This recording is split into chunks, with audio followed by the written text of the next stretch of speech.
મહુવા શહેરના બંધ પડેલા મેઘરાજ સિનેમાના બીજા માળેથી એક મૃતદેહ મળી આવતા ચકચાર મચી જવા પામી હતી। જોકે આ ઘટનાને લઈ પોલીસ વિભાગે ઘટના સ્થળે જઈ તપાસનો ધમધમાટ આદરી મૃતદેહને પીએમ અર્થે મહુવા શહેરની સરકારી હોસ્પિટલ ખસેડેલ છે તેવા સમાચારો પ્રાપ્ત થઈ રહ્યા છે।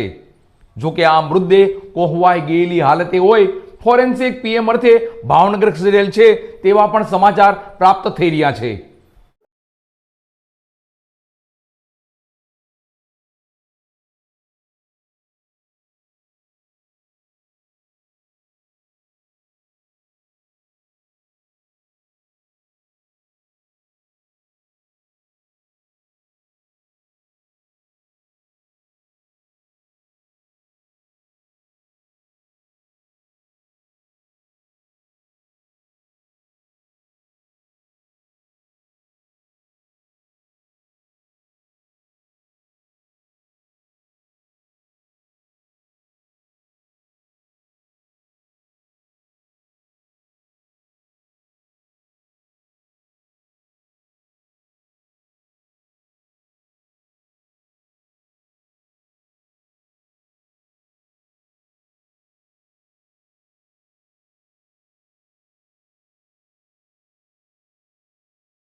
મહુવા શહેરના મેઘરાજ સિનેમામાંથી એક મૃતદેહ મળી આવતા ચકચાર મચી જવા પામી હતી।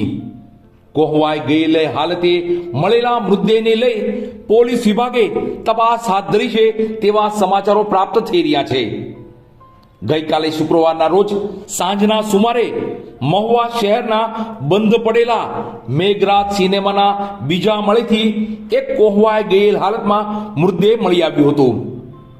આ મૃતદેહ મળી આવતા આ વિસ્તારમાં ચકચાર સાથે લોકોના ટોળે ટોળા જોવા ઉમટી પડ્યા હતા। જોકે આ ઘટનાની જાણ થતા જ મહુવા પોલીસ વિભાગ ઘટના સ્થળે જઈ તપાસનો ધમધમાટ આદર્યો છે તેવા સમાચારો પ્રાપ્ત થઈ રહ્યા છે।